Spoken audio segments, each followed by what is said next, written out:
première chose, question très importante, pas très importante, c'est juste pour faire travailler les ménages.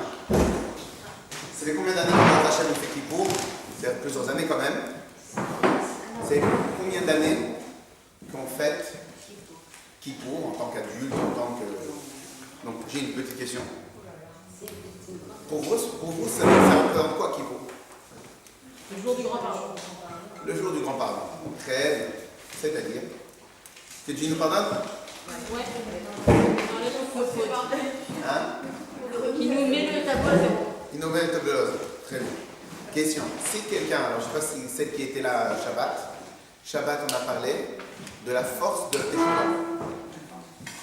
Et dans la force de la Teshuvah qu'on a parlé Shabbat, on avait expliqué que quelqu'un, même si le dernier jour de sa vie, on a bien expliqué, on avait lu une halakha dans le Rambam qui disait comme ça, même si quelqu'un, il vit jusqu'à 90 ans, il faute jusqu'à 90 ans moins une heure. Merci là. Il faute, vous avez absolument raison, il faute jusqu'à 120 ans moins une heure. La dernière heure, il fait Teshuvah. Dieu, il prend son tableau, son CV, il efface. Donc cela veut dire qu'il existe bien avant Yom Kippour, pas bien avant, de manière générale, la capacité de complètement effacer et se faire pardonner. Alors c'est quoi l'histoire de Yom Kippour?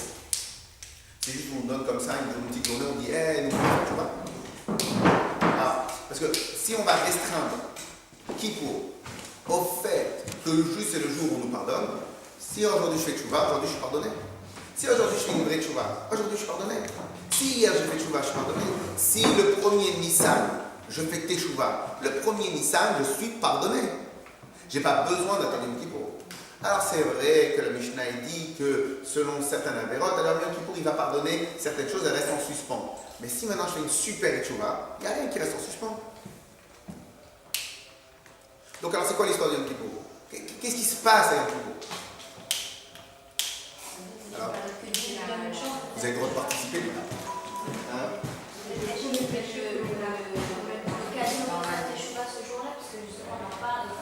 Très bien. Donc en final, on nous dit, tu sais, comme tu t'es un peu endormi toute l'année, voilà, profites-en, fais choix. Non, mais déjà c'est lié au Godor, c'est déjà tellement grave, c'est pour s'en rappeler. Oui, attention.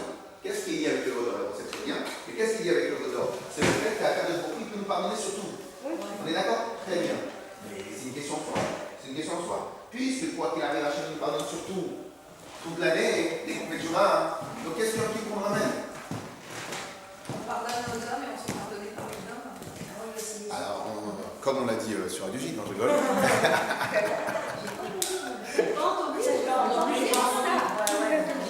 Ben non, la personne est crevée de travail, qui m'appelle. On est célèbre, je crois, dans toute la France. Je savais pas. Je vous enverrai l'enregistrement. Alors maintenant, donc en réalité, comment? Quoi? C'est quand vous avez passé C'est mon agence de com, Madame Widerman. J'ai eu chance, mon mari m'a dit, ah c'est quoi, on va entendre le rap. Elle va devenir attachée toute la semaine. Elle va avoir quelque chose à gérer. Mais non, c'est parce que je vais faire. On va pas aller faire la tunisienne, j'appelle mon père, ma mère. Je passe à la radio!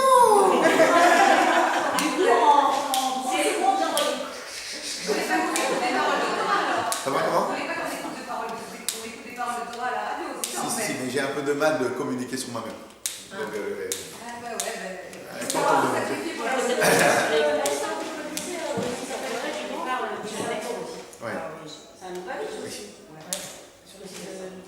Ah, ils sont partout. Alors, venez, on se concentre. Donc, comme on avait pu expliquer, qu'en fin de compte, le but, c'est pas de demander pardon, le but, c'est d'obtenir le pardon. Mais encore une fois, si maintenant j'ai embêté quelqu'un lundi, et je lui demande lundi après-midi pardon, et qu'il m'accepte le pardon, je n'ai pas besoin d'attendre un petit peu. Parce que vous imaginez ce que vous êtes en train de dire, c'est-à-dire vous êtes en train de dire que toute l'histoire de Yom Kippour, c'est juste qu'on a besoin d'un petit jour dans l'année pour que ça nous mette un petit coup de pression, pour qu'on aille un peu demander pardon. Et quoi, toute l'année, non? Oh, excusez-moi, comme il y a marqué dans le Pirkei Avot, chaque jour, on doit faire Teshuvah. Pourquoi? Parce que Dieu préserve. On ne sait pas quand est-ce que c'est nos 120 ans. Donc t'imagines? Donc en fin de compte, toute l'année on doit faire Teshuvah. Chaque jour on doit faire Teshuvah. Dans la Hamida, 3 fois par jour on dit Hashivenu Hashem Elech Avanu Teshuvah. Et on fait Teshuvah dans la Tfila. Donc on fait les Tachanoun. Donc au final, vous imaginez si on va dire que toute l'histoire de Yom Kippour, c'est le rappel, c'est la grande panneau d'information. Attention, n'oubliez pas Teshuvah. J'aurais dit, ça restera un peu. En plus, tout à l'heure, quelqu'un il a parlé de la faute du veau d'or. Vous imaginez si une faute tellement gravissime comme le veau d'or, elle a été pardonnée à Yom Kippour. Je pense que Yom Kippour a quand même d'autres propriétés où il a quand même un petit plus qu'un jour stable de l'année. Donc c'est pas juste le jour où on va dire faut payer les impôts. En fin de compte, toute l'année on paye les impôts, ou toute l'année on. Vous voyez ce que je veux dire? Est-ce que c'est juste le jour d'anniversaire? En tout cas, est-ce que c'est juste le jour d'anniversaire où on nous dit bon, n'oubliez pas de faire Tchouba? C'est ça Yom Kippour? C'est pas aussi le fait de rassembler tous les Israël sur une même chose? Pourquoi pas? Il y a Baruch Hashem, il y a Simchat Torah aussi, ils pourraient nous rassembler aussi. Mais on va dire que Kippour, dans la conscience, entre guillemets, c'est. Alors peut-être on va essayer de voir, est-ce que le but est de rassembler ou c'est une conséquence de rassemblement? Est-ce que c'est le but ou... C'est une introspection de soi. C'est le seul jour de l'année où on va déjà le fait de se concentrer, déjà on ne mange pas, on est complètement hors du monde, hors de on se détache de tout ce qui est matériel. Et on se détache complètement. Alors sur tout ce que vous dites, vous avez quelque part raison. Je veux juste qu'on essaie de réfléchir, est-ce que ce que vous dites, c'est une conséquence et c'est un résultat de Kippour, c'est une conséquence de Kippour, ou ça c'est le but ultime de Kippour?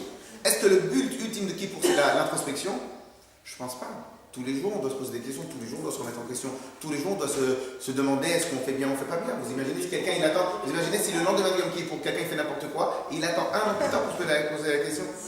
Je pense, c'est un résultat. C'est quoi c'est un résultat? Quand on mange pas, donc on est plus attentif, quand la synagogue entière elle est en mode prière, donc ça amène plus de concentration. Donc tout ça c'est des résultats, des conséquences. Mais est-ce qu'on va dire que le but du Yom Kippour c'est la concentration? C'est la révélation de tous les niveaux de l'âme. C'est de derrière. C'est bien ça, tu vois, mais encore faut-il avoir conscience. C'est pour ça qu'il y a Il y a peut-être des choses dont on n'a pas conscience. Je veux dire, par exemple, on a pu offenser pas mal des gens sans le savoir. Voilà, Je déjà. veux dire, et on sait qu'une fois par an, même si on ne peut pas leur demander pardon puisqu'on ne sait pas. Question, est-ce que c'est un résultat ou c'est le but? Ce que vous êtes en train de dire, vous le considérez en tant que but du Yom Kippour ou en tant que moyen ou chose associée, paramètre associé à Yom Kippour? Bah, je dirais que c'est les deux. Donc déjà, c'est pas le but. Parce que si c'est le but, on a un seul but. Une fête, un message, en général. Donc en fin de compte, on va en profiter de ce moment de repentir, de ce moment festif, de ce moment estival, pour concentrer nos efforts. Entièrement d'accord sur ce que vous dites. Mais est-ce que c'est ça Yom Kippour? Mais c'est un rendez-vous. Mais un rendez-vous, c'est quoi un rendez-vous? Vous avez, je sais pas moi, le festival de Cannes, c'est aussi un rendez-vous. Mais il y a des gens qui font des films toute l'année. Il y a plein de rendez-vous dans l'année, mais on va. Est-ce que le but de Yom Kippour, c'est quoi? Le but de Yom Kippour, c'est juste le rendez-vous annuel du pardon? Non, pas du tout. Maintenant, vous avez raison. Je ne sais pas que vous avez tort. Mais j'ai dit, est-ce que ça, c'est un résultat? C'est un résultat, donc un moyen, un paramètre supplémentaire de la fête, ou en fin de compte, ça, c'est le but de la fête, un rendez-vous. Non, parce que pour certains, pour ceux qui deviennent un petit peu athées, vous disent si je dois rendre des comptes, ce ne sera que lorsque je ne serai plus là, là-haut avec Hachem. Alors lorsque vous entendez parler comme ça, bon, il n'y a plus rien à dire. Oui, mais il se trompe. Mais ça, c'est encore une autre chose. Est-ce que c'est pas le jour où le jour où justement Hachem il est avec nous complètement, peut-être hormis les autres jours où il est moins. Alors, sur ça aussi, je suis d'accord. Et Rosh Hashanah, il n'est pas avec nous. Si. Et Sukkot, il n'est pas avec nous. Non, mais peut-être. Si. Moi je dirais que c'est. Oh, alors c'est la question du plus fort.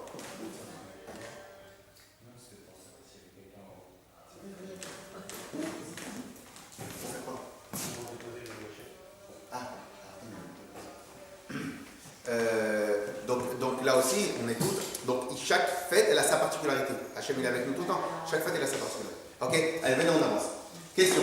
Deuxième question, ça elle est peut-être un peu différente. La vérité, normalement, si déjà un juif, on va dire qu'il est un peu fif. Normalement, Hachem, il est censé être fif. Hachem, il est censé être fif un peu. Il doit être un peu piqué.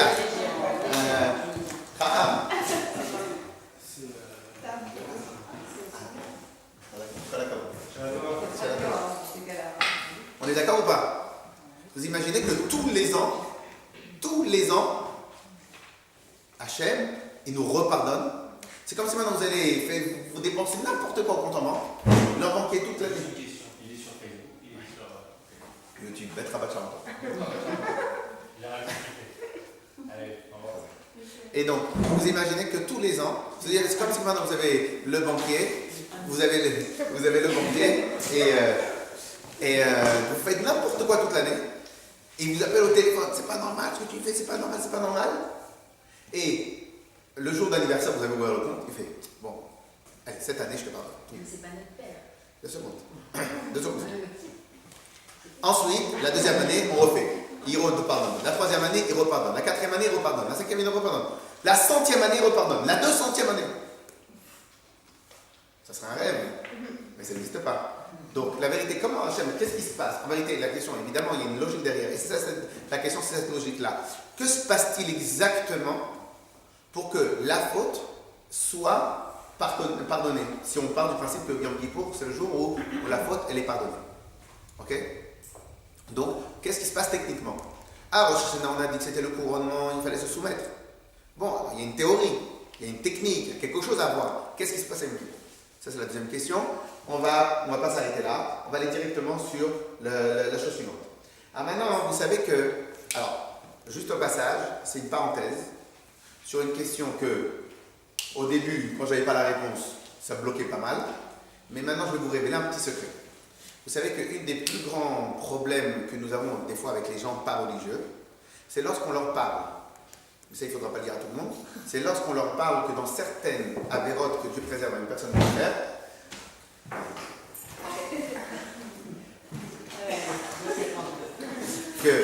que lorsqu'il y a certaines avérotes qu'une personne peut faire, et ben des fois il y a des punitions gravissimes. Un exemple, il y a des punitions que lorsqu'un homme il le fait, qui sont marquées dans la Torah, et ben la punition elle est Chayamita, lapidation. Lapidation. Pas mal, hein? Pas mal. Ok? C'est-à-dire quoi? Lapidation, et ben presque comme dans les films. Presque. Mais de toute manière, c'était pas sympathique du tout. Une autre, strangulation. On étouffe la personne. Un autre, une autre sorte de mort qui existe dans la Torah, on verse du plomb dans la bouche. Ok? C'est écrit dans la Torah, c'est Oui, c'est un peu barbare. Pas un peu barbare, c'est très barbare. Mais je vous rassure. Et en même temps que je vais vous rassurer, c'est aussi le côté absurde de tout cela. Il y a marqué des dizaines de fois, il y a plein de cas, on a 613 mitzvot. Sur les 613 mitzvot, il y a tout simplement une grande partie des mitzvot, qu'en dehors d'une très grosse partie où il y a tout simplement des coups comme des coups de fouet pour ceux qui le font. Mais par exemple pour des punitions très très dures, comme on a dit il y a un instant, eh ben, il y en a tout simplement, il y en a pas mal dans la Torah. Et plusieurs fois, il y a marqué, celui qui va faire comme ça, on va le tuer. Celui qui a marqué comme ça, on va le tuer. Donc, c'est quand même un vrai paramètre dans la Torah. Maintenant, vous savez qu'est-ce qu'il y a marqué dans la Gemara? Que ça a quasiment jamais existé qu'on ait tué quelqu'un depuis l'histoire de la Torah. À part les sentences que les rois y donnaient, ça c'est autre chose, mais les Beth Din n'ont quasiment jamais réussi à punir qui que ce soit de mort. Quasiment jamais. Pire que cela, il y a marqué comme ça. Si maintenant il y a un Beth Din, il tue 2 fois en 70 ans, on l'appelle un Beth Din meurtrier. Pire que cela, je ne peux même pas vous énumérer le nombre de paramètres qu'il y a besoin pour pouvoir mettre à mort quelqu'un. C'était fait exprès. Monsieur le rabbin, je ne vais pas soulever un débat, c'est pas le moment, mais quand Amir, comment il s'appelle, celui qui a tué Yitzhak Rabin, ils avaient justement, il paraît que les rabbins et tout certaines formes. Moi j'étais en Israël à l'époque, c'était À un l'époque, tumulte. c'était- Oui, j'étais en Israël, c'était un tumulte pas possible. Ah oui, donc il y a eu. C'est une catastrophe, ça a été il y a eu- très il y a très eu- grave. il y a eu des Ça a été rabbins très qui grave. faisaient des prières. Mais on va pas rentrer dans ça. c'était- Non, mais donc ça existe. Mais il n'a pas le droit de faire son propre jugement. On parle pas de ça. Ok. Maintenant, Ah, d'accord, je comprends. C'est pas le jugement de. chacun il vient. Ah, d'accord. Non. Là c'est le Bedin. C'est le C'est le Bedin qui statue avec des témoins, avec tout ce qu'il Des faut. hommes, des Ah. humains. Oui, la Torah, elle a donné aux Chachamim les techniques, la Torah pour évaluer, etc. Tout. Ok. Maintenant, je vais vous donner un exemple. Mais pas la fonction. Je vais vous donner un exemple. Ok. Quelqu'un qui vient qui allume le feu Shabbat. Bon, ça, normalement, je ne sais pas pourquoi je le dis à une vidéo, mais normalement, selon la Torah, il est Chayav Mita.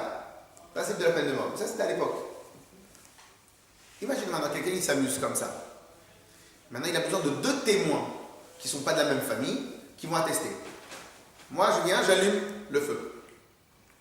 J'ai 2 témoins qui arrivent et qui me disent vous savez, c'est interdit, c'est Shabbat là aujourd'hui. Ah mince, j'ai oublié.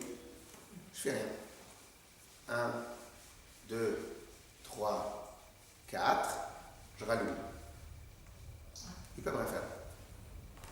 Ils me redisent encore une fois mais attention, c'est Shabbat aujourd'hui. Pardon. Je lâche. 1, 2. Et comme ça, tout le Shabbat, ils peuvent rien faire. Ah, pourtant, j'ai fait clairement une interdiction. Mais un des paramètres de l'interdiction, c'est qu'il faut que je fasse l'interdit dans les 4-5 secondes de la mise en garde. Si je connais juste cette halakha-là, je ne suis pas coupable, je ne peux pas être puni. Donc au final, c'est quasiment impossible, et la preuve c'est que ça n'a quasiment jamais existé, que les Beddin, ils ont mis à mort qui que ce soit. Parce que c'est pratiquement... C'est-à-dire, Dieu, en même temps qu'il a mis des punitions, en même temps, il a tout verrouillé pour qu'on dirait, il a fait exprès pour que pas que ça marche. Ok? Donc alors, ça serait qui nous mettait punition. Ok? Donc à l'époque, je n'avais pas quoi répondre, mais ça c'est la réponse. C'est en fin de compte. Ok? Et donc en fin de compte, la réponse c'est là, c'est que quasiment ça n'existe pas. C'est quasiment impossible. C'est quasiment impossible de mettre à mort. Ok? Alors maintenant la question elle est, pourquoi on nous a donné des punitions dans la Torah? Puisque la punition elle est quasiment pas applicable, pourquoi on nous a donné une punition? Vous savez c'est quoi la réponse? C'est celle-là. De la punition d'une action, elle nous sert à quoi? On en déduit l'importance et la gravité de l'action. Techniquement, on ne peut pas l'appliquer, la punition. Mais elle va nous servir à comprendre la gravité de l'action. Clair? Si maintenant quelqu'un, il ne respecte pas Yom Kippour, Dieu préserve, de manière consciente, et il a été éduqué dans une école juive, dans une maison juive, etc., de manière consciente. Il ne fait pas Yom Kippour. Quelle est la punition? Retranchement du peuple. La version officielle de retranchement du peuple, c'est qu'à Kadosh Baruch Hu, il coupe le lien entre lui et la personne, et il n'est plus dans le peuple juif. La version officielle. Ok? De nos jours, on considère beaucoup tous les Bnei Israël, ce qu'on appelle des Tinok chez Nishba. C'est quoi des Tinok chez Nishba? C'est des... Quasiment qui parmi nous a vraiment reçu une éducation juive? Qui parmi nous a vraiment reçu une éducation juive? Il n'était que dans des quartiers juifs, il n'était que entouré de rabbinim, il n'était que dans des écoles. Donc au final, on a tous, malheureusement, on ne peut pas dire qu'on a tous une vraie conscience de ce qu'est la Torah et ce qu'est Akadosh Baruch Hu. À l'époque du Beth Amikdash, il y avait une vraie conscience. Ok? Mais aujourd'hui, il est difficile. Donc les rabbinim sont assez d'accord de considérer tous les juifs, même ceux qui font rien du tout, que comme des enfants qui ont été emprisonnés. Ils ont été pris dans des orphelinats chrétiens depuis qu'ils sont tout petits. Ils arrivent à 25 ans, ils ne savent même pas c'est quoi l'Elbet, ils ne savent même pas c'est quoi être juif, ils ne savent même pas. Donc, on va dire qu'aujourd'hui, même cette punition, elle n'est quasiment pas applicable. Mais la punition officielle, elle existe. Retranchement du peuple. D'abord, Yom Kippour, c'est un Yom Tov, normal. Pourquoi Yom Kippour, on a cette punition, alors que les autres Yom Tov, on n'a pas cette punition-là? Question numéro 1. Deuxième question, cette punition, elle est grave. Retranchement du peuple. Pourquoi? Parce qu'un jour de jeûne, je mange. Retranchement du peuple. C'est grave. Et troisièmement, parmi toutes les questions-ci, c'est comment ça se fait que tout à l'heure quelqu'un il a dit que c'est le rassemblement des Israël, comment ça se fait que tout le Israël se rassemble. Ok? Mais ça on va le voir dans une seconde. En tout cas ici qu'est-ce qu'il nous dit? Il nous dit retranchement du peuple. Vous savez quand est-ce qu'on peut être aussi retranché du peuple? Comment? Pessah. Quelqu'un il mange du pain à Pessah, la punition c'est le retranchement du peuple. Quelqu'un il meurt sans avoir fait la Brit Mila, la punition c'est le retranchement du peuple. Bien évidemment, on parle de quelqu'un qui avait la possibilité, qui avait les moyens, qui était intelligent, qui avait une conscience, etc. On ne parle pas de quelqu'un qui ne sait pas qu'il est juif, on ne parle pas de quelqu'un qui n'a pas eu d'éducation juive, on ne parle pas de quelqu'un qui a ça. On parle de quelqu'un qui a vraie conscience. Punition de quelqu'un qui ne fait pas la Brit Mila, retranchement du peuple. Il n'y en a pas beaucoup des mitzvot où la punition, en tout cas des mitzvot positives à faire, où la punition elle est aussi grave que celle-là. Ok? Donc, comment ça se fait qu'à Yom Kippour, on a cette punition-là? Ok? Claire? On fait un récapitulatif de toutes les questions. Première question, c'est, on avait dit, a priori, c'est quoi Yom Kippour? Parce qu'on le vit Yom Kippour. Mais c'est quoi exactement? Le jour du pardon? Aujourd'hui, ça peut être mon Yom Kippour aujourd'hui. Aujourd'hui, si maintenant je pleure toute la journée et je fais de vrai choix, c'est mon Yom Kippour à moi. Qu'est-ce que j'ai besoin d'attendre Yom Kippour? Hein? Comment? Ok. On verra si c'est la collectivité qui fait Yom Kippour. Ok? On verra. Deuxième chose, mais vous avez aussi raison, mais on verra. Deuxième chose, c'est quoi techniquement? Comment Hachem il fait techniquement pour effacer toutes les fautes? Qu'est-ce qui se passe? Il efface vraiment toutes les fautes? Qu'est-ce qui se passe? Pourquoi on fait des fautes qu'on assume? Comment ça se fait qu'il y a un jour à Kadam il efface le tableau? Parce qu'il est bon. Très bien. Ok, mais pourquoi? Ok, mais alors s'il est bon, il ne met pas de faute. Il met pas de faute. Il a raison. On donne des Il a chances raison. à chaque fois. Je crois qu'on peut toujours. Alors comme on en a parlé, on a fait les questions, donc maintenant on va passer.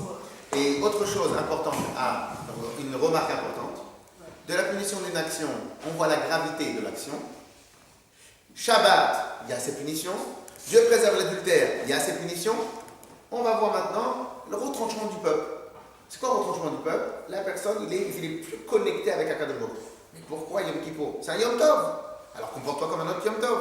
Pourquoi maintenant tout d'un coup Yom Kippour il est devenu si grave que cela? Parce qu'on sait que le livre est ouvert et qu'il se ferme à Yom Kippour. Et donc ça fait peur aux gens, quelque part. Alors pourquoi vous avez passé ça à Rosh Hashanah? Rosh Hashanah, celui qui n'écoute pas le shofar, retranchement du peuple. Je sais que moi, depuis toute petite, j'ai toujours entendu parler que le jour de l'année le plus important pour les Juifs, c'était Yom Kippour. Oui, c'est ça qu'on va parler. Maintenant, au jour d'aujourd'hui, je sais que c'est Rosh Hashanah parce que c'est l'ouverture, etc. Mais dans la tête des gens, la majorité, c'est une façon de parler, beaucoup pour eux, ceux qui ne font rien de l'année, mais vraiment rien, vont vraiment se retrancher Yom Kippour parce qu'ils savent que c'est vraiment le jour spécial où là où on est jugé et que la décision va se faire. C'est vrai ce que vous dites. Comme il y a marqué Shabbat, Shabbaton, c'est le Shabbat des Shabbats.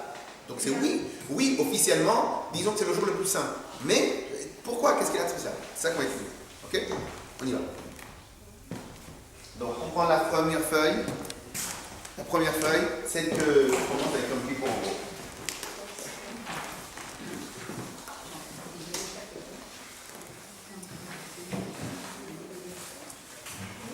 On va faire un petit passage essentiellement pour la culture générale, un passage qui est très connu, mais essentiellement pour la culture générale. Kayef, vous avez? Il y en a assez, hein, là-bas.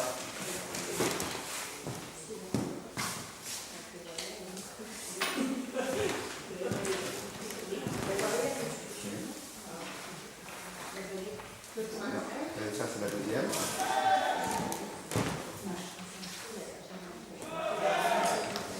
Il dit jamais, hein. Allez, on y va. On y va, mesdames.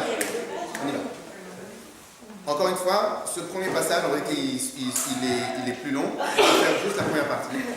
Kayem et Machloket Bagmara. Il existe une Kayem, la première page, 130. Kayemet Machloket Bagmara, il existe une Machloket, une discussion ou une divergence d'opinion, une discussion, une contradiction dans la Gemara entre Rabbi Rabbi est celui qui a compilé les Mishnayot. Donc, il fait partie des personnages les plus, pas importants, on va dire, mais les plus connus et les plus remarquables dans l'histoire de la Torah. Pourquoi? Parce qu'en vérité, jusqu'à lui, tous les livres ils étaient à l'oral. Et donc, il était très difficile d'avoir un livre où on peut se baser de la Torah orale. Donc, on n'avait que, dans un Beth Midrash, dans une yeshiva, on n'avait qu'un seul livre. C'est lequel? La Torah. Tout le reste, il fallait connaître par cœur. Quand la galoute, elle a avancé, lui, il était à l'époque des Romains, il y a eu la destruction du Beth Midrash, la parnasse, elle était compliquée, les Juifs, ils étaient plus en nombre à aller à la yeshiva pour étudier. Il a commencé à avoir une peur bleue que peut-être... Il a commencé à avoir une peur bleue que la Torah elle va être oubliée. La Torah elle va être oubliée des Bnei Israël. Il a commencé à avoir peur que la Torah elle va être oubliée des Bnei Israël. Qu'est-ce qu'il a fait? Il a synthétisé toute la Torah orale de l'époque, qui était énorme, un jour on l'apprendra. Il a synthétisé toute la Torah de l'époque et il l'a mis dans la Mishnah. C'est ça la Mishnah. Okay? Et ensuite la Mishnah, elle-même, elle va être plus tard travaillée pendant 400 ans quasiment. 400 ans, elle va être travaillée, il va y avoir la naissance de la Gemara, du Talmud. Mais lui, à la base, ça a été le premier livre officiel quasiment de toute l'histoire depuis Moshe Rabbeinu. Depuis Moshe Rabbeinu, il n'existait pas de livre de Torah à part le Chumash. Lui, il a écrit le premier, il a compilé la Torah orale, il a retranscrit la Torah orale. Donc, Rabbi fait partie des plus grands chachamim les plus connus. Ok? Et qui a joué un des rôles les plus importants. Alors maintenant, lui, il était en discussion, donc en divergence d'opinion, avec les chachamim. Alors, rapidement, comment ça marchait à l'époque de la Mishnah et à l'époque jusqu'à aujourd'hui? Il y a une règle quasi absolue dans la Torah. On décide toujours selon la majorité. À combien on peut être le Rav le plus chacham de la terre? C'est-à-dire celui qui dans des joutes d'études, jamais il est vaincu. Si la majorité n'est pas d'accord avec lui, on ne tient pas de lui. On ira selon la majorité. Je vous donne un exemple avec Rabbi Meir, un exemple très connu. Rabbi Meir Balanes, que tout le monde connaît. Il était tellement fit que quand il étudie avec ses chaverim, une fois il arrive au Beth Midrash, il dit: je vous promets que le reptile, c'est pur. Au Beth Midrash à la yeshiva. Il arrive, il dit: vous savez quoi? Selon la Torah, le reptile, c'est pur. Si quelqu'un touche un reptile, il reste pur. Alors qu'il est marqué clairement que c'est impur. Les Sechaverim, ils disent: mais jamais de la vie, Rabbi Meir, c'est marqué clairement. Il ramène des preuves et des preuves, il les rend fous. Jusqu'à la fin, ils ont dit: la vérité, tu as raison. D'après toutes les preuves que tu as données, le reptile, c'est pur. Dès qu'ils acceptent qu'ils disent le reptile c'est pur, ils disent: mais vous êtes fous quoi? C'est marqué clairement que le reptile c'est impur. Et comme ça, il revient, il recasse tout.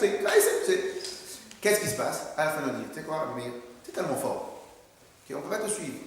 Et la preuve, c'est que c'est rare quand c'est officiellement Rabbi Meir que la va selon Rabbi Meir. Pourquoi? Parce qu'on a besoin d'une majorité. Mais si la majorité ne peut pas le suivre, parce qu'il est trop puissant. Donc une des règles, ça ne va pas selon la puissance d'une personne, ça va selon la majorité. Ok? Donc, même Rabbi, que c'est lui un des plus grands maîtres de son époque, eh bien, il y avait des chachamim qui n'étaient pas d'accord avec lui. Alors, nous, on a une règle que Elu va Elu divre Elokim Chaim, qu'en fin de compte, tout le monde a raison quelque part, tout le monde, quelque part, Hachem, tout le monde dit la parole d'Hachem, mais il y a une halakha. Alors maintenant, regardez la machloket. Rabbanan Omrim, Rabbanan ils disent: Yom Kippourim El Mechaper Ela Ala Shavim. Yom Kippour ne pardonne que et uniquement à la Shavim, sur ceux qui se repentent. Donc selon Chachamim, si maintenant tu veux que Yom Kippour marche sur toi, il faut faire tes shuvah. Si tu ne fais pas tes shuvah, Yom Kippour il te passe par-dessus. Tu es rentré Yom Kippour avec un certain degré de non-propreté, tu n'as pas fait de shuvah pendant Yom Kippour, tu as chanté, tu as dansé, tu as fait tout ce qu'il fallait faire. Mais tu n'as pas fait tes shuvah, Yom Kippour ne pardonne pas. Ça, c'est la chita des chachamim. Ok? Et donc, c'est pour ça que pendant tout Yom Kippour, on va faire le halchet, on est parlé Shabbat, que si maintenant on ne comprend pas ce qu'on lit en hébreu, s'il vous plaît, en plus en bas on a les livres aussi en français, on prend la traduction en français. Le job premier de Yom Kippour, le principe premier de Yom Kippour, c'est de faire Teshuvah, de regretter tout ce qu'on a fait pendant la nuit. Okay? Selon la Shita de Chachamim, si maintenant on n'a pas fait Teshuvah, Yom Kippour nous passe au-dessus, comme si qu'il n'y a rien eu. Mais Rabbi dit, Ben Asad Teshuvah, Ben Lo Asad Teshuvah, que la personne ait fait Teshuvah, ou que la personne n'ait pas fait Teshuvah, Yom Kippour c'est une machine à laver, il lave tout le monde. Comment? Bon, officiellement, la halakha n'est pas comme Rabbi. La halakha est comme Chachamim. Ok? Mais Rabbi aussi, il a raison quelque part. Sauf que lui, selon lui, la puissance de Yom Kippour, elle est, en vérité, c'est même pas ça. C'est, selon Rabbi, Dieu, c'est inconditionnel le pardon.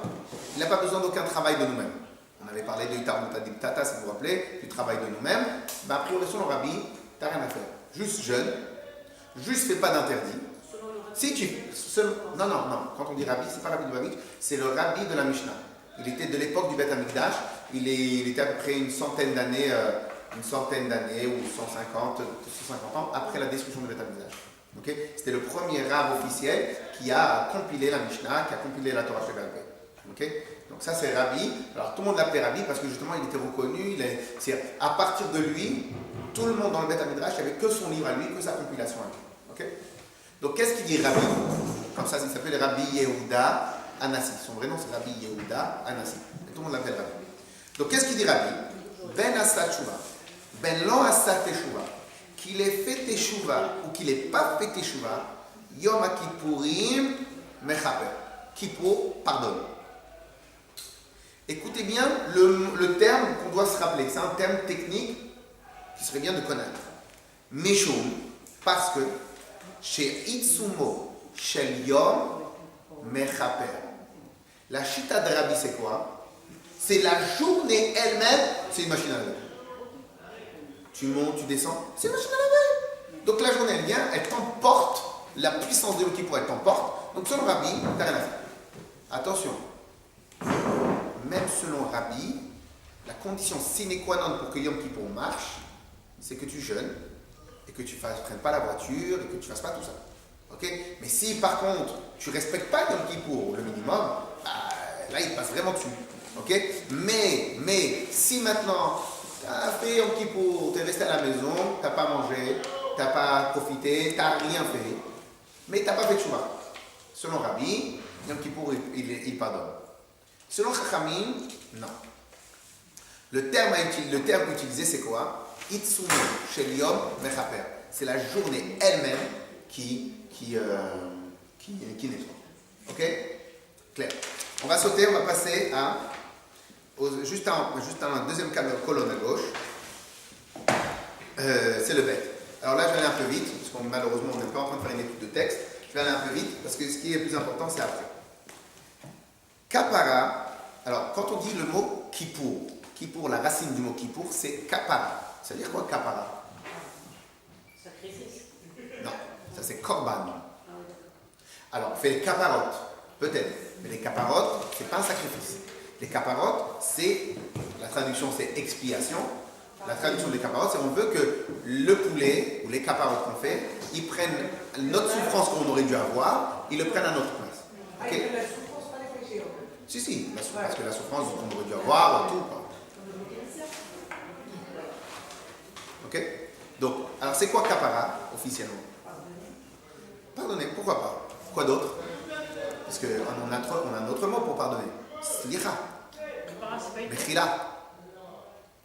C'est quoi kapara? Kapara? Hein? Expier. Alors ça veut dire quoi expier?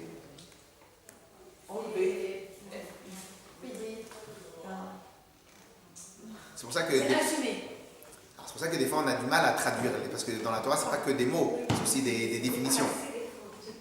Hein?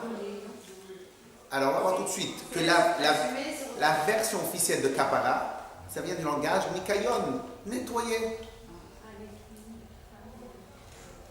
Moi on vient, on prend la neshama, on la passe dans la machine à laver, elle était un peu noircie à cause de certaines choses qu'on a fait, voilà, elle sort blanche. Blanche. Alors, kapara, regardez dans les mots.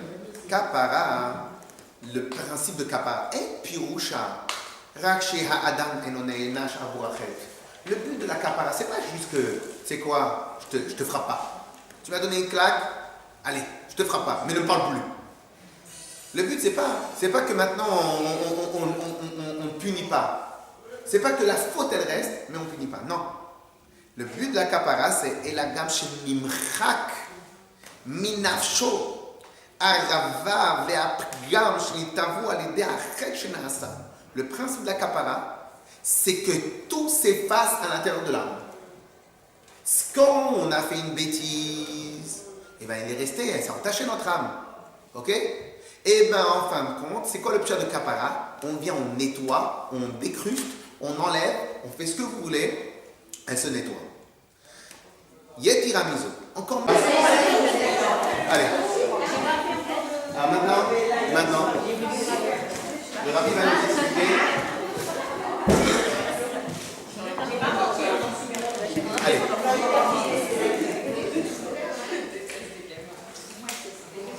Alors maintenant, pour répondre à toutes ces questions-là,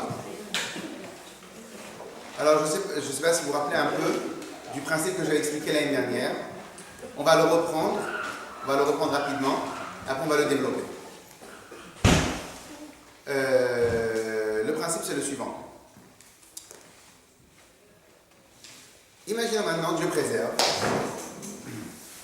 un papa, il s'est mis à associer avec son fils. Ce qui peut être générateur de pas mal de problèmes. Pourquoi ça va être générateur de problèmes? Vous savez pourquoi? Parce que, le fils a toujours l'impression de faire mieux que le père. Parce qu'il y a un certain moment où le père va perdre aux yeux de l'enfant le statut de papa pour devenir le statut d'employeur. Voire s'ils sont associés, le statut d'associé. Et étant donné que des fois on peut avoir un enfant qui est plus fort, oui ça il faut toujours, on sera là pour veiller. Alors maintenant, et comme des fois il peut y avoir même l'enfant qui va être plus fort que le papa, donc même après à la fin il peut même y avoir une ascendance du fils sur le papa. Pourquoi? Mais pourtant c'est son fils, comment? Il s'est occupé de lui quand il était bébé, tout il a fait. Comment il peut y avoir? Parce que les hommes, ça reste des hommes. À un certain moment, on oublie de voir qui on a mettre en face de nous. Et donc, en vérité, qu'est-ce qui se passe? On oublie, on s'arrête juste au corporel. Et qu'à la fin, on est tous les deux dans les statuts de la société. On oublie complètement qu'est-ce qui se passe. Ok. Maintenant, imaginons maintenant que ça va pire. Pas seulement qu'il a perdu un peu son statut de papa. C'est qu'en plus, il y a eu des problèmes à l'intérieur de la société. Et Dieu préserve. Un, il croit que l'autre, il lui a volé l'ohalen. L'autre, il croit que l'autre, il a volé. Un, il croit qu'il a parlé. L'autre, etc., etc., etc. La sauce, elle est montée que monsieur et monsieur ne se parlent plus. Et cela fait quelques temps qu'ils ne se parlent plus. Et ils ont fait complètement la tête et personne ne se parle. Tous les anciens amis, ils viennent et me disent, je ne comprends pas. Et il jurait que par toi, ton fils, quand tu étais petit. Mais je comprends pas, comment aujourd'hui, monsieur l'enfant, tu peux te permettre de parler mal comme ça de ton père? Il fait non, il m'a fait ça, et je lui ai expliqué, il n'a pas compris, nanana, et c'est impossible.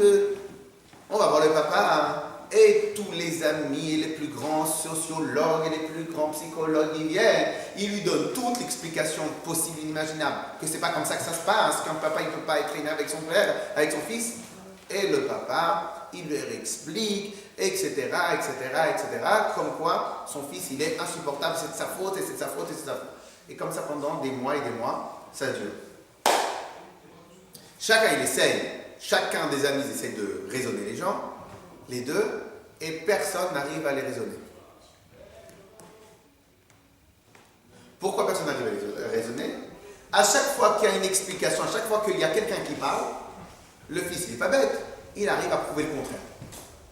Lorsque ça se passe comme ça avec le fils, avec le père, il n'est pas bête. Il arrive à prouver le contraire aux gens, Comme quoi, ah non, c'est le fils qui a tort. Et ainsi de suite. Qu'est-ce qui s'est passé? Il s'est passé qu'il y a, le fils il a un grave problème. Il est venu, il est dans un état lamentable, gravissime. Il a appelé tous ses copains, il a appelé tous les gens qu'il connaissent, mais on ne peut pas t'aider, on ne peut rien faire pour toi, ou peu importe. Il n'y a qu'une seule chose, il n'y a que son père qui lui reste. Mais quand mon père je suis énervé contre lui, etc. Mais le fils il est dans un état tellement lamentable, eh bien il appelle son père au téléphone, et il dit, ah papa, s'il te plaît, aide-moi. Ou peut-être encore plus, papa, alors il ne va pas dire, je suis à l'hôpital, je sais pas quoi, j'ai besoin de toi. D'après vous, vous arrêtez en meilleure mise en scène, mais bon, d'après vous, en combien de temps chrono le père arrive à l'hôpital? Tout de suite, il a compris qu'il arrive.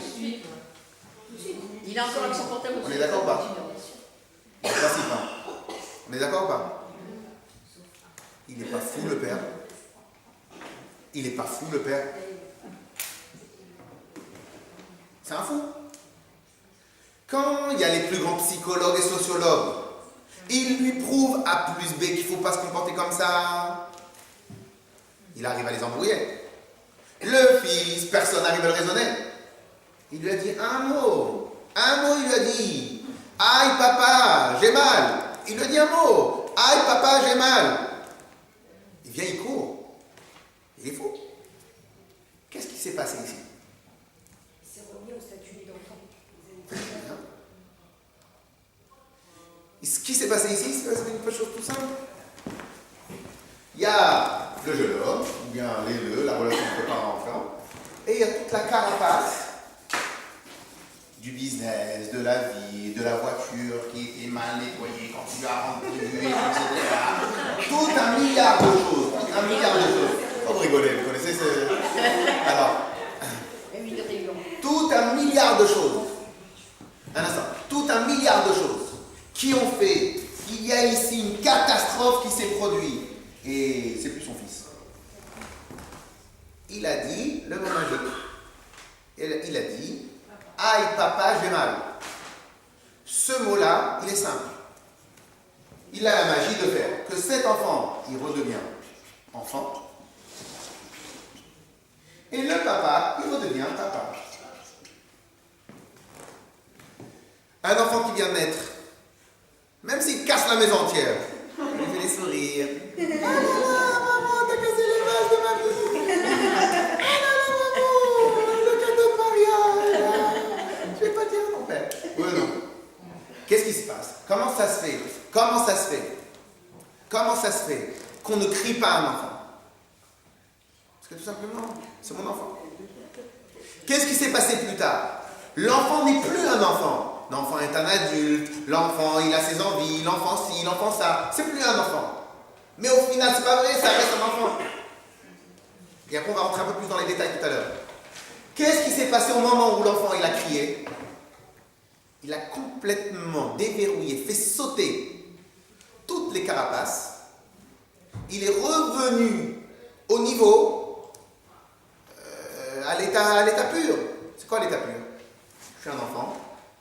Toi, t'es mon papa. C'est ça. Question. Est-ce qu'il a eu besoin de traverser? Est-ce qu'il a eu besoin d'expliquer? Est-ce qu'il a eu besoin de commentaires, d'explications, de raisonnement? Est-ce qu'il y a eu besoin de raisonnement ici? En réalité, c'est une autoroute. Ça a tout cassé sur le chemin. Et il n'y a pas eu besoin de raisonnement. Il n'y a pas eu besoin que chacun il explique. Le papa il est arrivé, il fait oui, tu as besoin de quoi? Mais comment tu fais ça? C'est simple. Avant, quand je ne voulais pas accepter le raisonnement, parce que toi, tu voulais, en tant qu'adulte, me montrer que j'avais tort. En tant qu'adulte. Tu voulais essayer de rester un adulte et... Excuse-moi, je suis aussi un adulte, j'ai raison.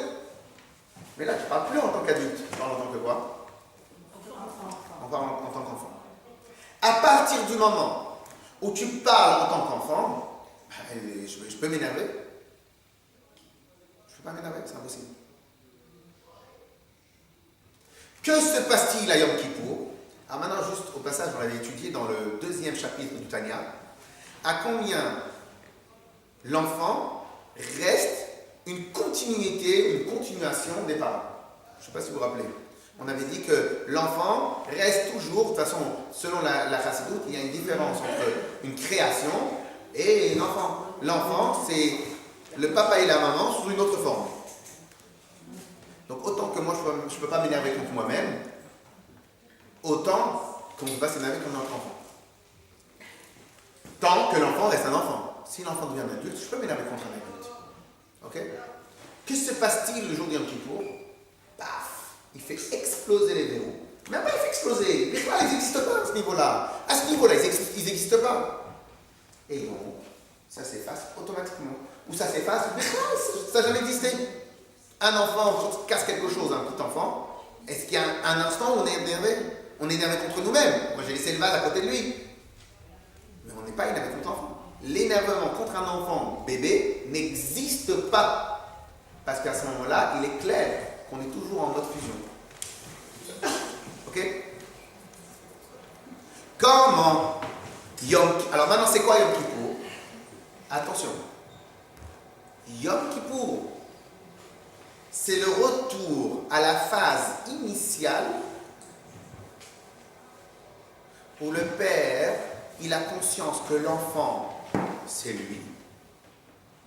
Et l'enfant, il a conscience que le père, c'est sa source.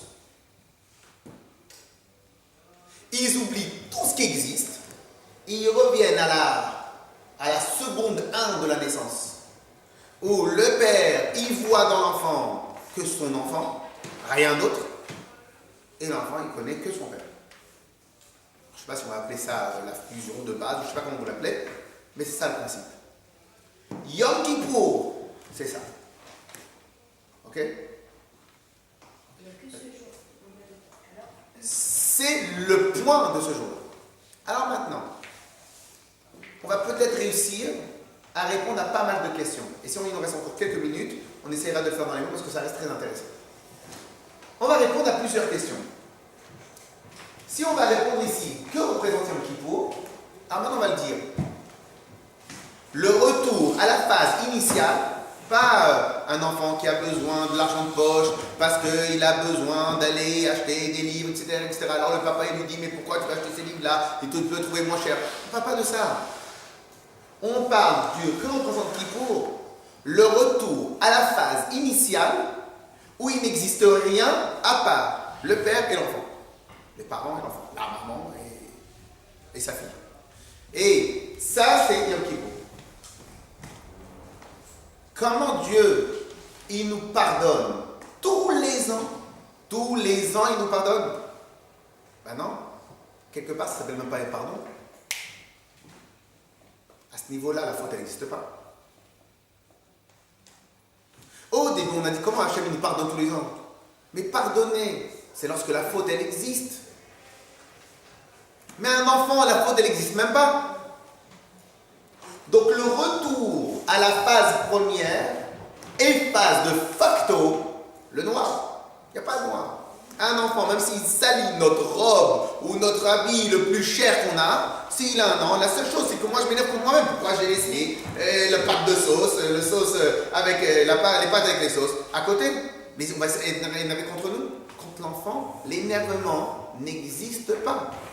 Donc, Yom Kippour retourne à la phase initiale de la liaison qu'il y a entre l'homme et le parent et son enfant. Alors maintenant, on avait posé d'autres questions. On avait dit d'autres choses. On avait dit que tous les juifs se rassemblent.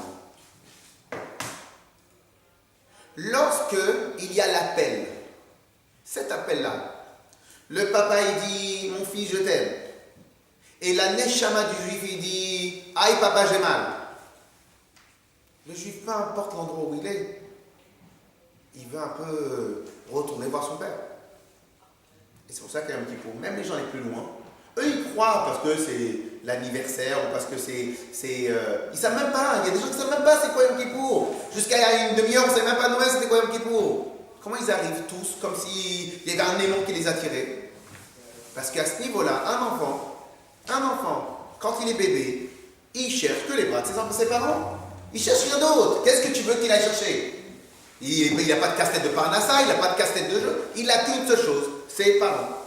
Donc lorsque maintenant il y a un retour de la fusion de base, donc maintenant tout le monde revient.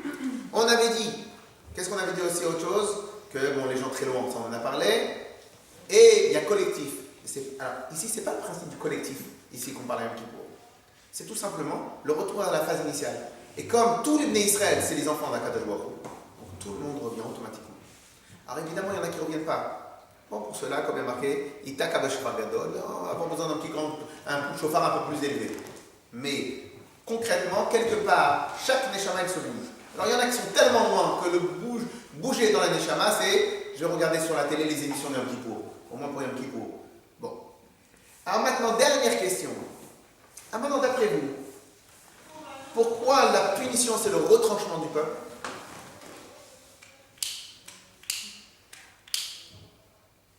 C'est logique. Pour ne pas l'abîmer. Comment? Pour ne pas l'abîmer. Non, alors parce que j'ai mal formulé. L'intégrité, Alors voilà, peut-être parce que j'ai mal formulé. Pourquoi la punition est le retranchement du peuple? Parce qu'en fin de compte, si à la base, quand il est né l'enfant, il dit t'es pas mon papa, il ne reconnaît pas son papa, ou il fait tout pour ne pas reconnaître son papa. Le papa il dit bon, je me suis peut-être trompé, je suis arrivé à la maternité, mais peut-être au final je me suis trompé. Qu'est-ce qui s'est passé? Lorsque l'enfant renie le lien qu'il a, lorsque l'enfant il renie le lien, il coupe le cordon par lui-même, il renie le lien. Donc tu respectes pas Yom Kippour, tu manges, tu fais ci, tu fais ça, tu fais ça. Donc au final, tu ne le veux pas ce lien. Il dit, ok, tu auras ce que tu recherches. Retranchement du peuple. Pourquoi le retranchement du peuple? Parce que ça va en même temps, dans les deux sens. Étant donné que Yom Kippour, c'est le rattachement à Hachem, c'est la refusion à Hachem. Donc quelqu'un qui ne respecte pas, c'est le détachement d'Hachem. De la punition du retranchement du peuple, je comprends à combien celui qui respecte Yom Kippour, qu'est-ce qui se passe? La punition, c'est le détachement du peuple. Parce que Yom Kippour, c'est le rattachement. Pardon, le détachement d'Hachem, le détachement à Hachem, parce que Yom Kippour, c'est l'attachement à Hachem. On va faire dans les mots 2 secondes, parce que ça va être extrêmement intéressant ce que vous allez en étudier. Regardez, je vais le faire très rapidement. On passe à Bio Bazé. Concernant le lien entre nous et Dieu, il y a plusieurs sortes de liens. Il y a un premier lien qui va s'appeler le lien qui est fabriqué à travers Torah Mitzvot. Lorsque maintenant je mets les tefilines, on s'attache à Hachem. Lorsque je fais Avat Israël, parce qu'Hachem l'a demandé, je m'attache à lui. Vous savez qu'à l'époque du Baal Shem Tov, on croyait que le seul lien, en tout cas les gens, les orthodoxes de l'époque, ils pensaient que le seul lien qui existait entre nous et Dieu, c'est quelqu'un qui fait Torah Mitzvot. Les Juifs qui ne faisaient pas Torah Mitzvot, ils n'avaient pas le droit d'entrer dans les synagogues des orthodoxes. Ils avaient des autres synagogues, c'est une sourasse. Une sourasse. Pourquoi? Parce qu'on pensait à l'époque que le seul lien qu'il y avait entre nous, et quelque part c'est comme ça dans toutes les autres religions, c'est quoi les gens qui sont athées? Comment tu peux être athée dans un pays où l'église était la religion d'État? Comment ton grand-père il peut se dire athée? Avant 1905, tout le monde était catholique. Oui ou non? Comment tu es athée? Parce que dans la tête de religion de partout, si tu fais rien qui te rattache à la religion, tu ne fais pas partie de la religion. Non, je suis désolée, c'est pas ça la définition d'être athée. Athée, c'est je ne crois pas. C'est pas parce que je ne fais pas. On peut faire sans croire. Non. Quand les gens finissent, je ne parle pas des ministères. Quand les gens ils disent, qu'est-ce qu'ils disent sur athée? Ils disent j'ai pas de religion. Non, je ne crois pas en Dieu. En même temps, ils disent, il y en a qui disent j'ai pas de religion. Je crois en Dieu, mais j'ai pas de religion. Comment il peut dire qu'il n'a pas de religion? Puisqu'à l'époque, puisque son père, oui, il a baptisé ou n'importe quoi. Comment il peut dire j'ai pas de religion? Il a refusé. Parce que dans la conscience de toutes les religions, si tu te comportes selon la religion, si tu pratiques, tu es connecté. Si tu ne pratiques pas, tu n'es pas connecté. À la base, c'est comme ça. Bon, on en reparlera. Ok. Bon, c'est pas grave. Alors, Bon, si vous n'êtes pas d'accord sur ça, c'est pas grave. Alors, Non, mais c'est plus que les pas religieux. Pas la religion, t'es pas juif. qui ça? Les religieux disent souvent non religieux. Maintenant, ça a beaucoup changé. Non, parce que, Madame Tu Michi. pratiques pas, toi? Madame Michi, parce qu'elle, elle est d'une autre génération. pratiquant. À son époque, non, parce que comme ça, quand on était jeune, c'était comme ça qu'on parlait. Les religieux, ils parlaient comme ça. Après les Loubavitch sont arrivés, ils ont revenu, ils ont fait. Mais aujourd'hui, il n'y a personne qui oserait parler comme ça. Alors imaginez-vous à l'époque, il y a 200 ans, 300 ans, c'est... Ok, on continue. Donc ça, c'est le premier niveau. Ça, c'est le premier niveau d'attachement. Le deuxième niveau d'attachement qu'on pourrait dire, c'est le petit bête. Il y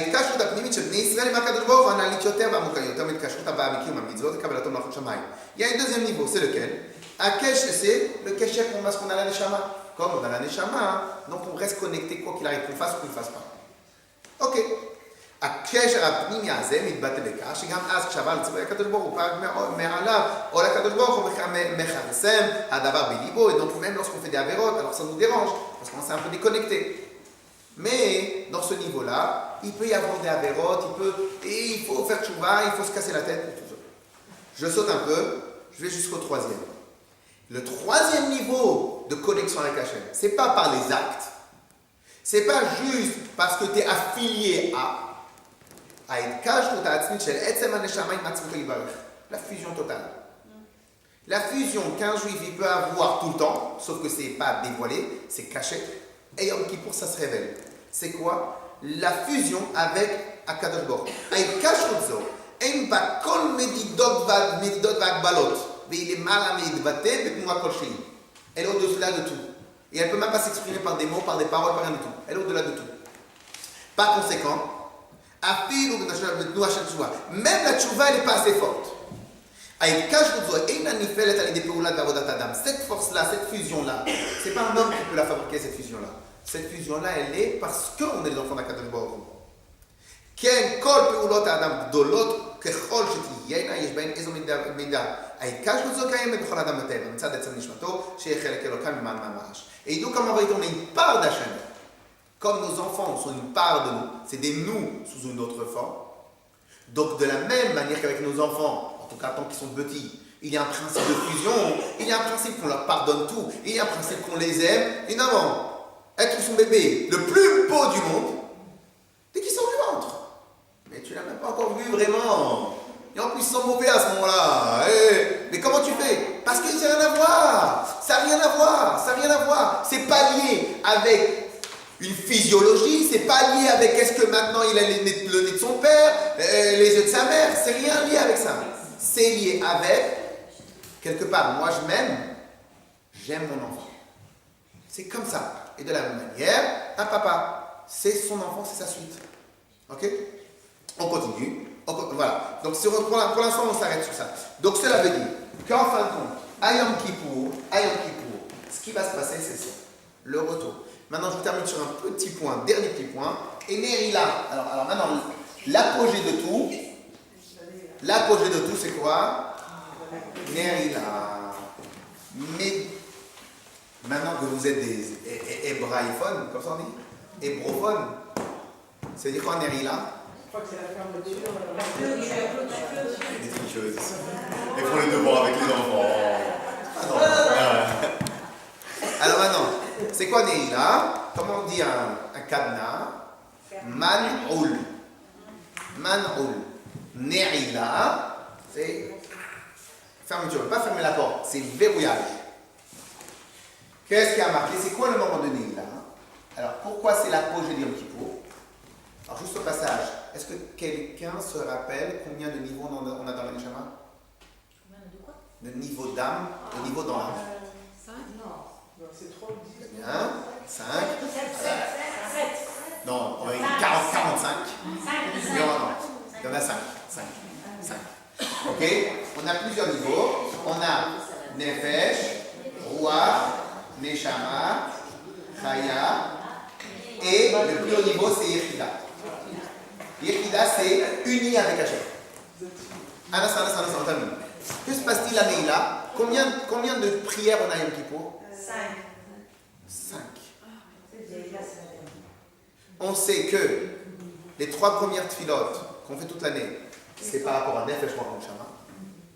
Tous les jours où il y a Moussaf, on passe à un niveau supérieur dans la Neshama, c'est Chaya. On a une seule fois dans l'année où il y a 5. C'est laquelle? Yom Kippour. Que se passe-t-il à Yom Kippour? Eh bien, on n'arrive pas toute l'année à atteindre ce niveau-là. Parce que c'est compliqué, on ne peut pas nous le faire nous-mêmes. On attend qu'il y ait le jackpot. Le jackpot, c'est Yom Kippour. Maintenant, Neila, Nun, Non, le niveau. Yechida. Yechida. Yechida, ça vient du langage uni. Uni, c'est le niveau qui est uni avec Hachem. Dalet ou la Dalet. Dalet. C'est bizarre. Yud. Yachid, unique. Ou Echad. Ok? Les Yached. En hébreu, les Yached, c'est unir. Non, mais la Yechida, c'est aussi quand le contraire de l'Alia. Non, c'est avec un resh. Avec un resh. Yerida. Ok? Alors. Après, vous allez très bien contre moi si je dis des mots comme ça. Alors, qu'est-ce qui se passe à la Neila? Dieu, il dit comme ça. Alors maintenant, je ferme toutes les portes. Il y a des bons élèves ici. Je ferme toutes les portes. Je renvoie tous les anges, toutes les créatures de la terre, tout. Et là, il ne reste plus qu'une seule chose. Dieu et ses enfants. Et c'est le niveau, c'est l'apogée de la fusion. Pendant tout Yom Kippour, on travaille pour atteindre ce niveau de fusion, en tout cas pour intérioriser ce niveau de fusion. L'apogée de la relation papa-enfant, père-enfant, parent-enfant, c'est un Neila. Et comme par hasard, quand est-ce que la majorité des Israël arrivent? Un Neila. Parce que là, leur Neshama, elle est happée par le chose. Ok? Donc, on va récapituler et on va terminer sur ça. On va récapituler. En vérité, Yom Kippour, le jour de Yom Kippour, même un tzaddik, il fait teshuva. Pourquoi même un tzaddik fait teshuva? Il n'a rien à se reprocher. Parce que Yom Kippour, c'est pas te demander pardon. La tchouva à Yom Kippour, c'est pas une tchouva de demander pardon. Demander pardon, tu peux demander toute l'année. La tchouva de Yom Kippour, c'est la clé pour entrer dans Itsumo Shel Yom Kevu Mechaber. Je ne l'ai pas marqué.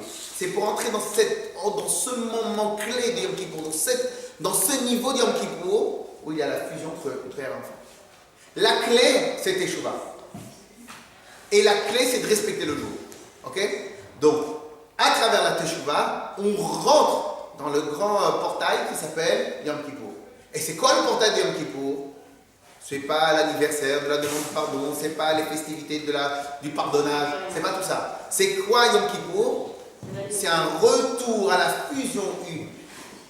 Et quel était le premier Yom Kippour? C'est lorsqu'on a pu faire, nous les Israël, Dieu préserve, la plus grande des avérotes qui existe sur terre. Qu'est-ce qu'Hachem a fait? Il pardonne. Comment on peut faire la pire des avérotes? Et Dieu dit, je vous pardonne. C'est simple. Quand se révèle